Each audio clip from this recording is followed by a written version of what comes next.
4 janvier 2006. Je suis revenu et là j'ai de nouveau passé la sécurité avec un marteau. Il se trouve qu'il y avait beaucoup de monde, j'ai attendu près quand même 3/4 d'heure. Puis il y avait une chaise à côté de l'urinoir, tout d'un coup qui a été vide, le gardien n'était plus là. Donc je me suis avancé, j'ai sorti mon feutre et j'ai écrit Dada sur le côté de l'urinoir. Et là j'ai sorti mon marteau et j'ai donné un coup de marteau, un seul coup de marteau sur le côté. Donc j'ai cassé l'urinoir.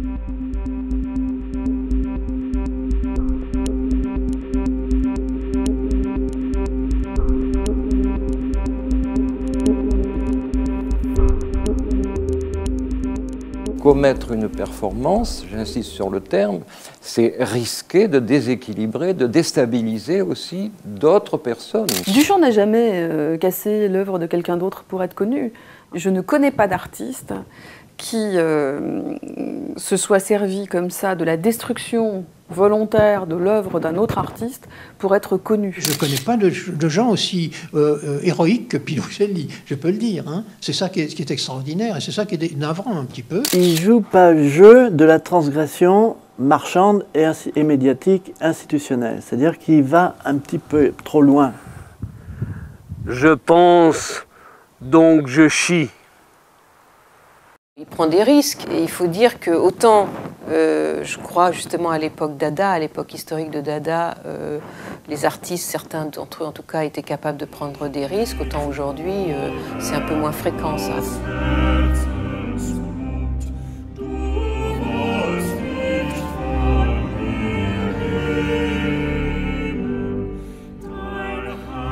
Pinochelli raconte qu'il l'avait rencontré, Marcel Duchamp, qui lui avait parlé de son intention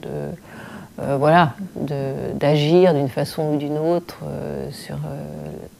sur l'objet. Et dit-il, Marcel Duchamp a beaucoup ri. Moi je l'ai dit, il aurait défendu son disciple, ça c'est sûr. Il aurait ce fameux sourire de Duchamp qui était un sourire légèrement ironique, ce sourire voltairien comme ça, il aurait souri, mais il aurait souri de tous les gens qui font tout ce scandale, ce barreau d'honneur autour d'un urinoir qui a coûté 150 €. Voilà.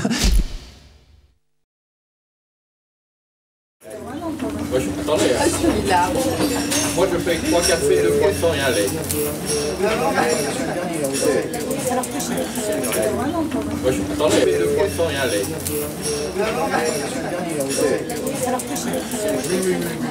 Le garçon parlait de cognac, j'ai dit bah, tout à l'heure j'aurais peut-être besoin de cognac tout à l'heure.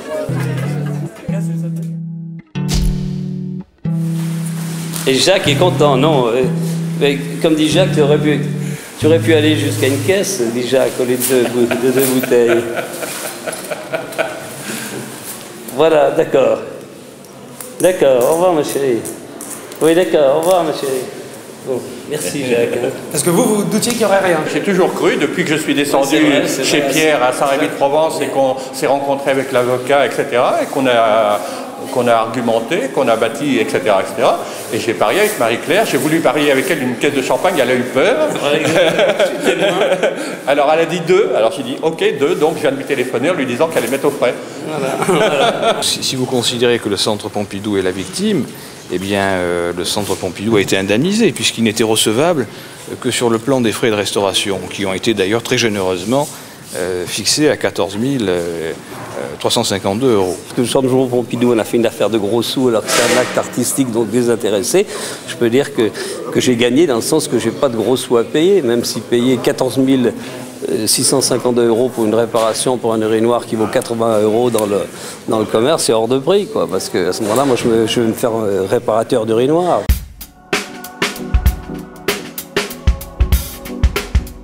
En réalité, on n'est pas en présence d'une œuvre d'art. Donc toute la différence est là, c'est-à-dire que de casser un simple objet qui certes fait partie d'une collection publique, mais qui en réalité ne constitue pas une œuvre d'art en elle-même, n'a pas le même impact que si on porte atteinte à une véritable œuvre d'art. Que son avocat ait mis en avant le fait que Fontaine ne soit pas une œuvre, c'est politiquement très grave. Ça veut dire qu'un artiste s'autorise à dire que la production d'un autre artiste n'a aucune valeur. Donc ça en dit long sur la démarche de Pinochelli, il me semble. Quant à la démarche de co-autorité qui est radicalement l'inverse, qui est de dire si c'est une œuvre, j'en suis co-auteur parce que je l'ai cassée, elle est totalement perverse. C'est tout à fait assumé par Pinoncelli. J'ai donné de la valeur à l'urinoir. Hein. Donc c'est eux qui me donnent de l'argent en fait, c'est pas moi qui leur dois les sommes folles qu'ils me réclament. Autant ça m'intéresse, comment dire, la portée symbolique du geste de Marcel Duchamp et toute la réflexion qu'on peut en déduire, autant transformer cet objet lui-même en quelque chose de sacré, hein, qu'on n'a pas le droit de toucher, c'est la définition du sacré, on n'a pas le droit d'y toucher. Je me dis, il y a quelque chose qui ne va pas dans notre société. Il n'y a pas que la marchandisation qui guette le droit d'auteur à la française. Il y a aussi ce genre de discours qui considère que les œuvres, en fait, ne sont que des objets. Eh bien, c'est très bien, on va arriver à l'absence de droit moral comme aux États-Unis.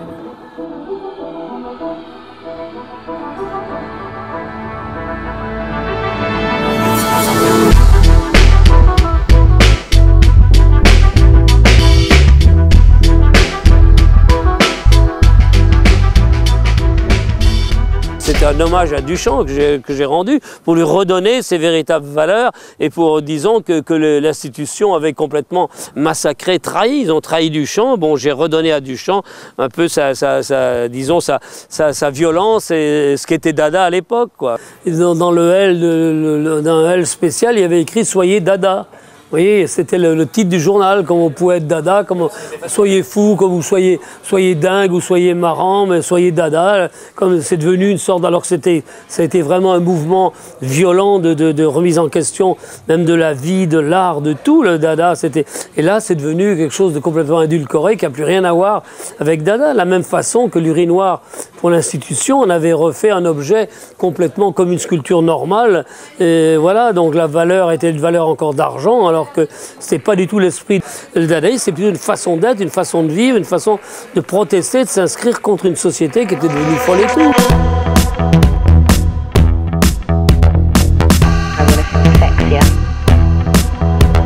Moi, je comprends qu'il ait eu tellement de rage, Pinoncelli, en voyant ça.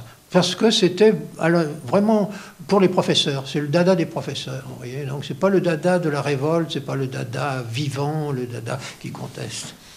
C'est vrai, quand on voit que Pinot sponsorise une œuvre dada, enfin bon, c'est tellement énorme que bon.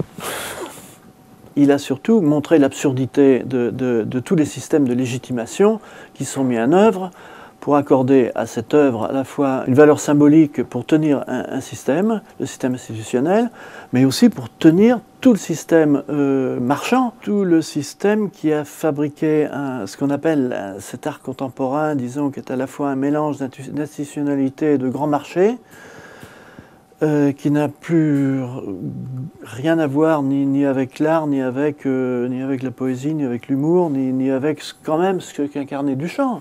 C'est notre société tout entière qui est responsable d'avoir transformé cet objet qui aurait pu en effet sombrer, hein, dans les poubelles de l'histoire. Cette fétichisation, elle est bel et bien due au marché de l'art, à la spéculation du marché de l'art et à la mainmise de la puissance financière sur la valorisation de X, Y ou Z, peintres, artistes ou travaux artistiques. Le happening qui s'appelle maintenant la performance, je veux dire, c'est très à la mode. Dans le monde entier, tout le monde fait des performances. Et même en France, il y en a beaucoup, mais on n'en parle pas parce que c'est devenu un art de musée où vraiment on fait ça, sa performance, l'artiste touche un gros chèque du musée et on fait ça, le vernissage entre le champagne, les petits fours. L'artiste fait son numéro et puis voilà. Donc c'est devenu une sorte d'art récupéré et disons qui est tout à fait banal.